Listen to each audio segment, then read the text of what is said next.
RTI Live News. Ask for right. RTI live news కి స్వాగతం. కామారెడ్డి జిల్లా కుప్రియాల మండలంలోని మహాత్మా జ్యోతి బాపులే పాఠశాలలో సమాచార హక్కు చట్టం పరిరక్షణ కమిటీ డైరెక్టర్ ఎంఏ సలీం ఆధ్వర్యంలో కేంద్ర రాష్ట్ర ప్రభుత్వం తీసుకొచ్చిన నూతన చట్టాలపై అవగాహన కల్పించారు. పాఠశాల ప్రిన్సిపల్ రాగిణి అధ్యక్షతన జరిగిన చట్టాల అవగాహన కార్యక్రమంలో సమాచార హక్కు చట్ట పరిరక్షణ కమిటీ డైరెక్టర్ ఎంఏ సలీం మాట్లాడుతూ కేంద్ర రాష్ట్ర ప్రభుత్వాలను తీసుకొచ్చిన భారతీయ న్యాయ సంహిత చట్టం, భారతీయ నాగరిక సురక్ష సంహిత చట్టం, భారతీయ సాక్ష్యముల చట్టం, అదేవిధంగా సమాచార హక్కు చట్టం 2005 విద్యా హక్కు చట్టాలతో వివిధ చట్టాలపై విద్యార్థులకు, పాఠశాల అధ్యాపకులకు, సిబ్బందికి అర్థమయ్యేటట్లుగా వివరించారు. ఈ నూతన చట్టాల అవగాహన కార్యక్రమంలో కమిటీ జిల్లా సలహాదారులు మాధురి, శ్రీనివాస గుప్తా, మహమ్మద్ అబ్దుల్ లతీఫ్, పాఠశాల అధ్యాపకులు, విద్యార్థులు, సిబ్బంది పాల్గొన్నారు.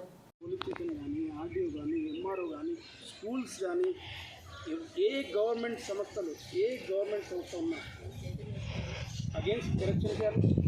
మనం కొట్లాడాలి అంటే క్రైమ్ అండ్ కరప్షన్ కొట్లాడాలి.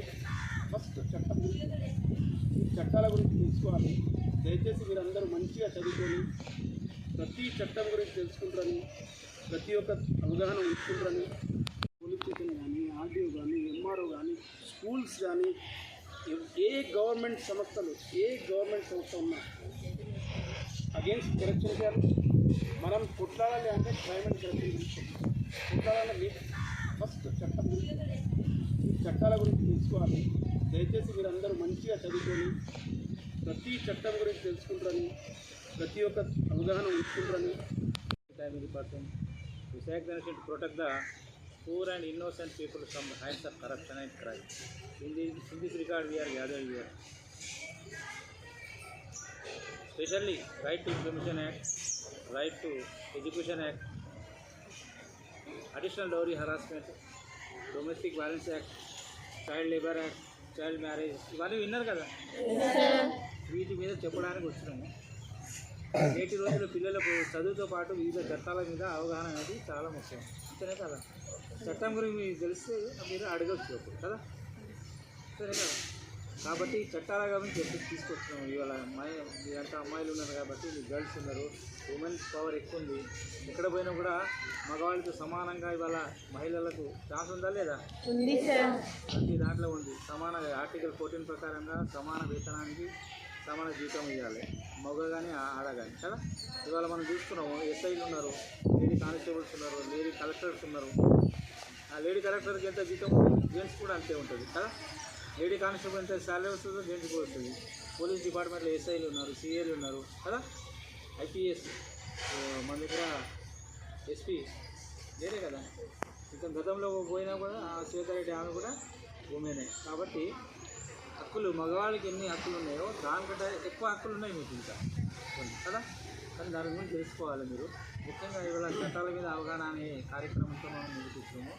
ఈ సందర్భంగా సమాచార హక్కు చట్టం మా మిత్రులు, మా జిల్లా వైస్ ప్రెసిడెంట్ చాలా చక్కగా ఒక అమ్మాయి శ్వేత అని చెప్పేసి, ఆమె ఫస్ట్ నుంచి ఆమె ఇది బీటెక్ వరకు టాపర్, ప్రతి 10th ఇంటర్లో, తర్వాత బీటెక్లో 3rd ఇయర్ వరకు టాపర్. 4th ఇయర్లో ఒక సబ్జెక్ట్ ఫెయిల్ అయినాక ఎంటెక్ కూడా రాసింది, ఎంటెక్లో క్వాలిఫైడ్ అయింది.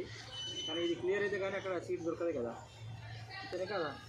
కాబట్టి ఆ అమ్మాయి ఫెయిల్ అయితే ఆమె సూసైడ్ అటెంప్ట్ చేసుకున్నది. ఆమె తుర్ని వేసుకొని ఆమె ఆత్మహత్య చేసుకుందాం అనుకుంటే వాళ్ళ ఇంట్లో చూసి ఆపి ఆమెను. అప్పుడే మా ప్రోగ్రామ్ కూడా అయింది కరీంనగర్లో. వాళ్ళ ఫాదర్ వచ్చేసి ఎస్బీఐ మేనేజర్. మా ప్రోగ్రాంలో సెల్ నెంబర్ ఉండే చూసి ఫోన్ చేసింది, మా అమ్మాయి ఇట్లా డిప్రెషన్ వెళ్ళిపోయింది, మీరు ఏదైనా హెల్ప్ చేస్తారా ఆర్టీ నుంచి అంటే తప్పకుండా చేస్తామని చెప్పేసి మేము ఆ అమ్మాయి యొక్క ఆన్సర్ షీట్ నకల్ కాపీ అంటే జిరాక్స్ కాపీ అడిగినాం. ఫస్ట్ వాటి తిరస్కరించారు. తర్వాత వాళ్ళ ప్రొవిజన్ చూపించి ఈ రకంగా మీకు ఏవలసిన థర్డ్ పార్టీ ఇన్ఫర్మేషన్ అని చెప్పి అప్పుడు వితిన్ 1 వీక్లో ఇన్ఫర్మేషన్ ఇచ్చారు. ఎవరు కానీ ఏ ఆఫీసులో కానీ మనం ఒక సమాచారం తీసుకోవాలంటే షెడ్యూల్ టైం 30 days ఉంది. గ్రామ పంచాయతీ మొదలుకుంటే పార్లమెంట్ వరకు. Every office comes under RTR 2.5.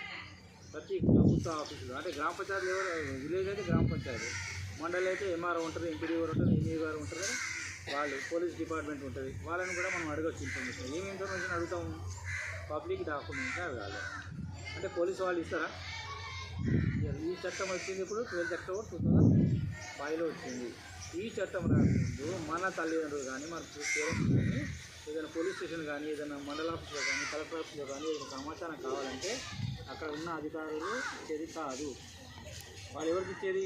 సర్పంచులకు, ఎంపీటీసీ, జెడ్పీటీసీ, మినిస్టర్లకు, ఎమ్మెల్యేలకు, ఎంపీలకు మాత్రమే ఇచ్చేది. కానీ ఈ చట్టం వచ్చినాక ప్రతి భారతీయ పౌరుడు ఉంటే కాదు, ప్రతి ఒక్క స్కూల్ చదివే అమ్మాయి ఉంటే సరిపోతుంది కదా, ఐడి కార్డు ఉంటుంది కదా. అదే పెద్దవాళ్ళంటే ఏవో 18 years ఉంటేనేమో ఓటర్ కార్డు ఉంటుంది, డ్రైవింగ్ లైసెన్స్ ఉంటుంది, పాస్పోర్ట్ ఉంటుంది. ఏది ఉన్నా కూడా అది ఒకటి పెట్టుకొని మనము ఇన్ఫర్మేషన్ తీసుకోవచ్చు. మనం కోరిన సమాచారం ఒక 2-3 పేజీలు అయితే ఉచితంగా ఇస్తారు. వాళ్ళు ఒకవేళ ఎక్కువ సమాచారం అనుకోండి, ఇప్పుడు కామర్లో జనాభా ఎంత ఉందని అడిగినాం అనుకోండి, ఇస్తారు. కానీ దానికి ఛార్జెస్ పేజీకి ఎక్కువ అవుతుంది కదా, 100 పేజీలు 2 పేజీలు అవుతాయి, 200 పేజీలు. అప్పుడు పర్ పేజ్ ఏ3 సైజ్ కానీ ఏ4 సైజ్ కానీ పర్ పేజ్ మనం 2 rupees జిరాక్స్ ఛార్జెస్ మనం కట్టాలి. కడితే వాళ్ళు మొత్తం ఇస్తారు. అంటే ఒక 100 పేజీలు ఉంటే ఎన్ని కట్టాలి? 200 కట్టాలి. అమ్మ 200 ఎట్లా సార్ అంటే 10 రూపాయలు పెట్టి మనం DVD కానీ CDలు కానీ ఎలక్ట్రానిక్ రూపంలో కూడా డేటా మొత్తం తీసుకోవచ్చు. పెన్ డ్రైవ్ ఉంటుంది కదా. ఆ రకంగా మొత్తం కొత్త మార్పులు వచ్చినాయి. ఆ రకంగా సమాచార హక్కు చట్టం ద్వారా మనము సమాచారాన్ని తీసుకోవడానికి అవకాశం ఉంది ప్రభుత్వ కార్యాలయంలో. మళ్ళీ ప్రైవేట్ స్కూల్లో తీసుకోవచ్చా? ప్రైవేట్ వాళ్ళు ఇస్తారు. ప్రైవేట్ షాప్స్ కానీ మెడికల్ షాప్స్ కానీ ఇస్తారా వాళ్ళు? ఇప్పుడు డైరెక్ట్ ఇవ్వరు, వాళ్ళు కూడా ఇండైరెక్ట్. ఆడ మెడికల్ షాప్ ఉందనుకోండి, district health and medical officer DMHO గారు ఉంటుంది. లేదంటే ఒక స్కూల్ ఉందనుకోండి, కుప్రాయాలో ప్రైవేట్ స్కూల్ ఉంది, వాళ్ళ ఇన్ఫర్మేషన్ కావాలి మనకు.